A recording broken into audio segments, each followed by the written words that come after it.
করেন সেই মহিলার বাড়িতে এসে বললেন, বাড়িতে কি কেউ আছেন?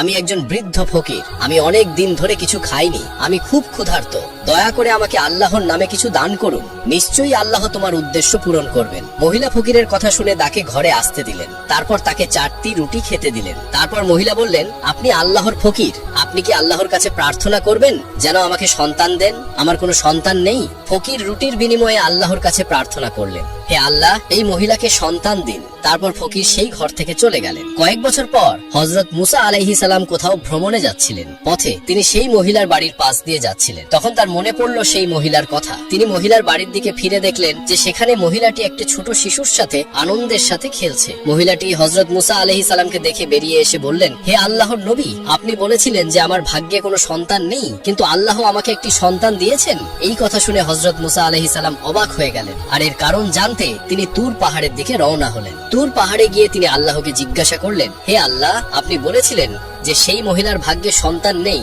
কিন্তু আজ আমি দেখলাম যে সে আনন্দের সাথে শিশুটির সাথে খেলছে, এর কারণ কি? মহান আল্লাহ রহস্যময় কণ্ঠে বললেন, হে মুসা, যদি তুই এই প্রশ্নের উত্তর জানতে চাও তাহলে একটি থালায় মানুষের মাংস নিয়ে এসো, তাহলে তোমাকে উত্তর দেওয়া হবে। এই আদেশ শুনে হযরত মুসা আলাইহিস সালাম একটি থালা এবং ছুরি নিয়ে লোকদের কাছে গেলেন। তিনি বললেন, হে আমার গোত্রের লোকেরা, মহান আল্লাহ আমাকে মানুষের মাংস আনতে বলেছেন। তোমাদের মধ্যে কি এমন কেউ আছে যে তার দেহ থেকে মাংস দেবে? কেউ রাজি হলো না। সবাই এক এক করে সেখান থেকে চলে গেল। হযরত মুসা আলাইহিস সালাম উদ্বিগ্ন হয়ে এদিক ওদিক ঘোরাফেরা করতে লাগলেন। যখন তিনি কোনো সমাধান খুঁজে পেলেন না, তখন তিনি বাড়ি ফিরে যেতে লাগলেন। হঠাৎ একজন বৃদ্ধ ফকির তাকে পিছন থেকে ডাকলেন, হে আল্লাহর নবী, তোমাকে এত চিন্তিত কেন দেখছি? হযরত মুসা আলাইহিস সালাম বললেন, মহান আল্লাহ আমাকে মানুষের মাংস নিতে আদেশ করেছেন, কিন্তু কেউ তার মাংস দিতে প্রস্তুত ছিল না।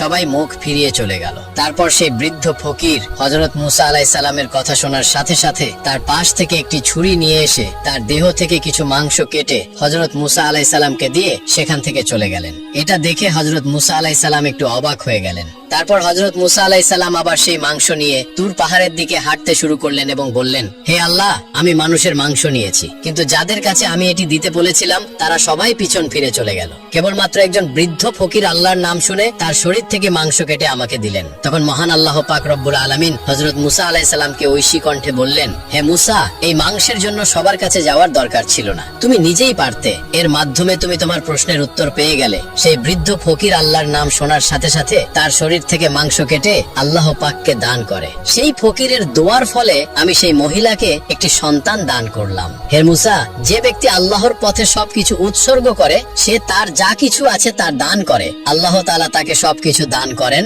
অথবা তার লিখিত ভাগ্য পরিবর্তন করে দেন। এই উত্তর শোনার পর হযরত মুসা আলাইহিস সালাম আল্লাহ পাক রব্বুল আলামিনের নির্দেশে বাড়ি ফিরে আসেন। তারপর কিছুদিন কেটে যায়। একদিন হযরত মুসা আলাইহিস সালামের মনে আসে যে আল্লাহ পাক রব্বুল আলামিন বলেছেন যে কসাই তার সাথে বেহেশতে থাকবে। এই প্রশ্নের উত্তর জানতে হযরত মুসা আলাইহিস সালাম আবার তুর পাহাড়ের দিকে রওনা হন। তুর পাহাড়ে পৌঁছানোর পর হযরত মুসা আলাইহিস সালাম বলেন, হে আল্লাহ পাক রব্বুল আলামিন, আপনি বলেছিলেন যে কসাই আমার সাথে বেহেশতে থাকবে। আমি জানতে চাই সেই কসাই কোন কাজ করে যার ফলে সে আমার সাথে বেহেশতে থাকবে। তারপর মহান আল্লাহ তাআলা রহস্যময় কণ্ঠে সেই কসাইয়ের অবস্থান জানান।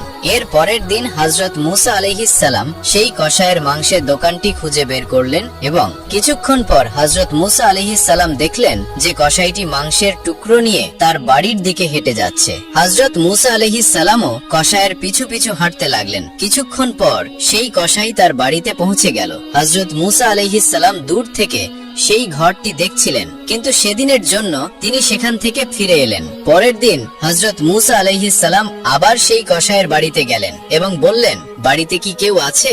আমি একজন মুসাফির, কিন্তু বাড়ি থেকে কোনো উত্তর এলো না। তারপর হযরত মুসা আলাইহিস সালাম ভাবলেন যে হয়তো বাড়িতে সত্যিই কেউ নেই। এরপর হযরত মুসা আলাইহিস সালাম আবার সেই কসাইয়ের দোকানে পৌঁছালেন। সেখান থেকে তিনি দেখলেন কসাই মাংস কাটতে থাকলো এবং একটি ভালো মাংসের টুকরো এক পাশে রাখলো। তখন একজন খদ্দের এসে বলে, ভাই, তোমার কাছে থাকা মাংসের টুকরোটা আমাকে দাও, বিনিময়ে আমি তোমাকে আরো বেশি টাকা দেব। তারপর কসাই বলল, তুমি যতই টাকা দাও না কেন, আমি এই মাংসের টুকরোটা দেব না। তারপর কসাই বলল, আমি এই মাংস আমার বাড়িতে নিয়ে যাব। হযরত মুসা আলাইহিস সালাম মনে মনে ভাবলেন, ঘরে কেউ নেই, তাহলে কসাই মাংস দিচ্ছে না কেন? তারপর যখন খদ্দের মাংস নিয়ে চলে গেল, তখন কসাই দোকান বন্ধ করে মাংসের টুকরোটি একটি ব্যাগে ভরে তার বাড়ির দিকে হাঁটা শুরু করলো। এটা দেখে হযরত মুসা আলাইহিস সালাম তার পিছু পিছু চলতে লাগলেন। কসাই যখন তার বাড়িতে পৌঁছালো তখন হযরত মুসা আলাইহিস সালাম ঘরের বাইরে থেকে ডাক দিলেন, ঘরে কেউ আছে কি?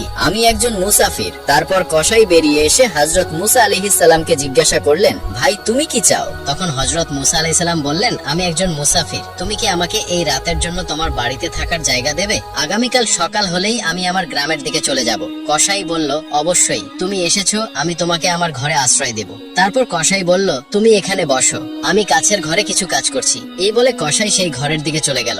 হযরত মুসা আলাইহিস সালাম দেখলেন যে কসাই সেই ঘরে একা রুটি বানাচ্ছে এবং মাংস রান্না করছে। তারপর কিছুক্ষণ পর হযরত মুসা আলাইহিস সালাম দেখলেন যে কসাই ধীরে ধীরে একজন বৃদ্ধা মহিলাকে সম্মানের সাথে নিয়ে আসছে। তারপর তিনি বৃদ্ধা মহিলাকে ভালোবাসার সাথে মাংস এবং রুটি খাওয়ালেন, ঠিক যেমন একজন মা একটি ছোট শিশুকে ভালোবাসা এবং স্নেহের সাথে খাওয়ান।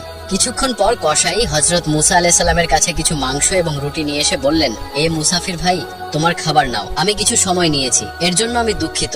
তখন কসাই বলল, আসলে আমার কিছু কাজ ছিল, তাই তোমাকে আগে খাবার দিতে পারিনি। হযরত মুসা আলাইহিস সালাম বললেন, ঠিক আছে, কিন্তু আগে তুমি বলো এই বৃদ্ধা মহিলাকে। কসাই উত্তর দিল, এই বৃদ্ধা মহিলা আমার মা। এই পৃথিবীতে আমার মা ছাড়া আর কেউ নেই এবং আমার জন্যও কেউ নেই। আমি এই পৃথিবীতে তার একমাত্র ভরণ পোষণকারী। আমার মা এখন বৃদ্ধা হয়ে গেছেন, তিনি ঠিক মতো হাঁটতে পারেন না এবং ভালো করে খেতেও পারেন না। তাই আমি প্রতিদিন দোকান থেকে ভালো ভালো নরম মাংসের টুকরো এনে বাড়িতে রান্না করে আমার মাকে খাওয়াই। এই কথা শুনে হযরত মুসা আলাইহিস সালাম দেখলেন কসাই তার মায়ের প্রতি ভক্তি ও স্নেহ প্রদর্শন করছে। হযরত মুসা আলাইহিস সালাম অবাক হয়ে গেলেন। তারপর হযরত মুসা আলাইহিস সালাম কাছের ঘর থেকে দেখলেন যে বৃদ্ধা মহিলার দুই চোখ বেয়ে পানি পড়ছে এবং দুই হাত তুলে দোয়া করছেন। তিনি হাত তুলে আল্লাহর কাছে প্রার্থনা করলেন, হে আল্লাহ, তুমি রহমান ও রহিম, তুমি গফুর ও রহিম, তুমি সবকিছু জানো।